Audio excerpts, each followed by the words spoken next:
গুরুত্ব দিয়া কোরআনে বুঝাইছে, বান্দা এই রং রসের এই সৌন্দর্যময় পৃথিবী তোমার কাছে যত লোভনীয়ই মনে হোক, আকর্ষণীয় মনে হোক, তবে এটা নিশ্চিত যে তুমিও থাকবা না, দুনিয়াও থাকবে না। ছেলেরা মনে রাখিস, তোদের ওই কপালে আমি থুতু মারি যে কপাল আল্লাহ সেজদা দেয় না নাফরমান। তোর ওই কপালে থু থু, তোর কপালে থুতু মারে, থুতু মারলাম তোর ওই কপালে, নামাজই না পেলাম।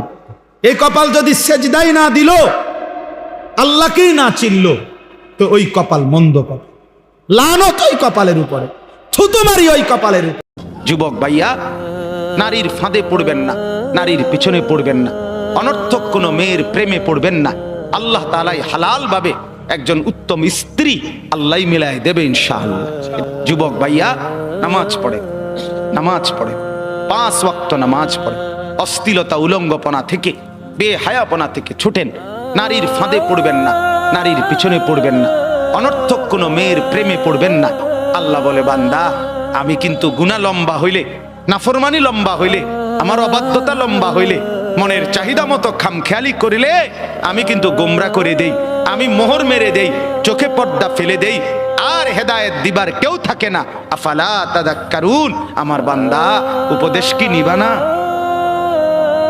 উপদেশ গ্রহণ করবা না? তবুও তো বলেন আল্লাহকে, আল্লাহ আমরা উপদেশ নিলাম, আমরা আপনার নাফরমানি করব না, আপনার রাসূলের অবাধ্যতা করব না।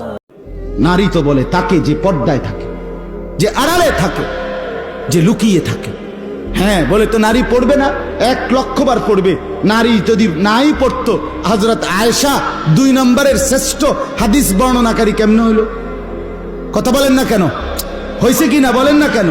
তাহলে নারী পড়বে, নারী গড়বে, নারী সংসার করবে, নারী সব করবে, কিন্তু তার দ্বীন ঠিক রেখে, তার শরীয়ত ঠিক রেখে, তার পর্দা ঠিক রেখে, তার ইসলাম ঠিক রেখে, তার আখিরাত ঠিক রেখে, তার কবর ঠিক রেখে।